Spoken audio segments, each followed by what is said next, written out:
Baseball fans get an early Christmas gift today, huh? Twins have put a team right under everybody's tree here in Lee County. After a Miracle World Series win, the Twins pulled off yet another miracle today. They're bringing Florida State League baseball back to Lee County, possibly next summer if they can work it out, but definitely by '93.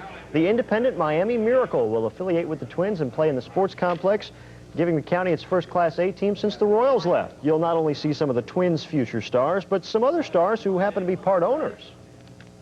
Bill Murray of Ghostbuster fame and Jimmy Buffett, and they wander around once in a while to see how their ball club's doing. So we like to specialize or try to in the unusual, shall we say, things that are very human, that touch us. And then the greatest thing is something that makes us laugh.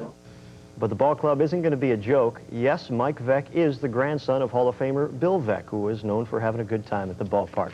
Well, day 2 of the City of Palms High School Basketball Classic is already in fast break mode. Rick Blackwell's at Harborside with some highlights. Rick? Ken, I'm in the old Bob Uecker seats here at the Harborside Convention Center. Hoop Heaven continues. Day 2 of the City of Palms, the return of jamming. Yes, game 4 of 6 tonight. Just getting ready to start running and gunning. It features New Orleans Cohen, which features Georgetown-bound Dwayne Spencer against Brooklyn Xavier, and the game's going to start in just a little bit. But earlier today, yes, the long and short of the action, Philadelphia's Franklin Learning Center, more than a fashion statement against Clewiston. Isaiah Russell hits the long shot. Clewiston coach a little bit upset. This was nice, though. Donat Clennons hangs in the air and gets the one-handers to go in for the Tigers, but then off the turnover, Franklin gets the ball ahead to Farron Meatball Hand, who goes past the Tigers for the easy 2. Philadelphia Freedom, they get past the first-round Freedom, the victors by 27 today. Earlier today, Cypress Lake put a scare in defending champ St. Pete Gibbs. Willie Neal pulls up and hits the jumper here. Terry Fimler's team led by 1 going into the 4th quarter, but the Gladiators turned it on. Crowd favorite Jason Gibson hit the shot as the Gibbs started to pull away.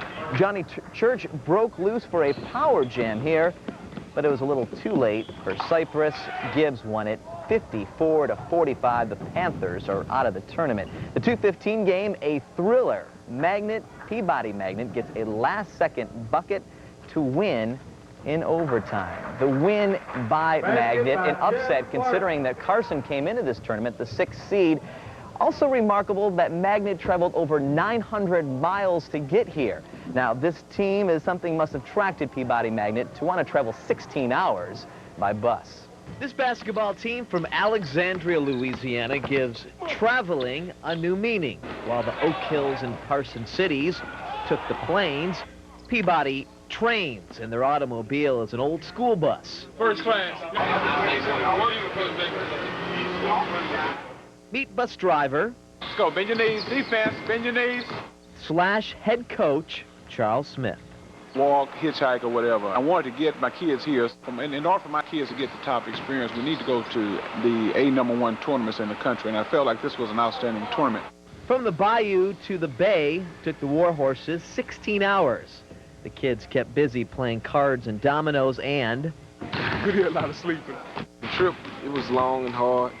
Yeah, at times we did ask ourselves, you know, was the trip worth it? Beyond the hoops, Coach Smith says 16 hours in a bus does wonders for team unity. Now the team has come together, we're playing better, we're just doing things that's going to help the team win.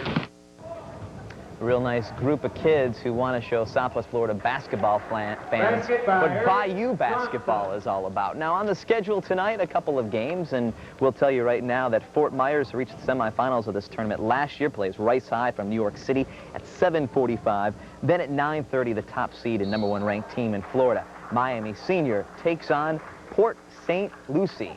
Talking about Bob Uecker, plenty of seats in the front row are still available, Ken. Organizers a little bit disappointed about the attendance, but they're hoping a team like Miami Senior can really bring out the fans tonight. Well, it's going to increase by 1 because I'm on my way right after the show. I'll see you then, and we'll see you at 11. Yeah, I mean, the fans were there last night, weren't they? Yeah, and they're going to come on. The basketball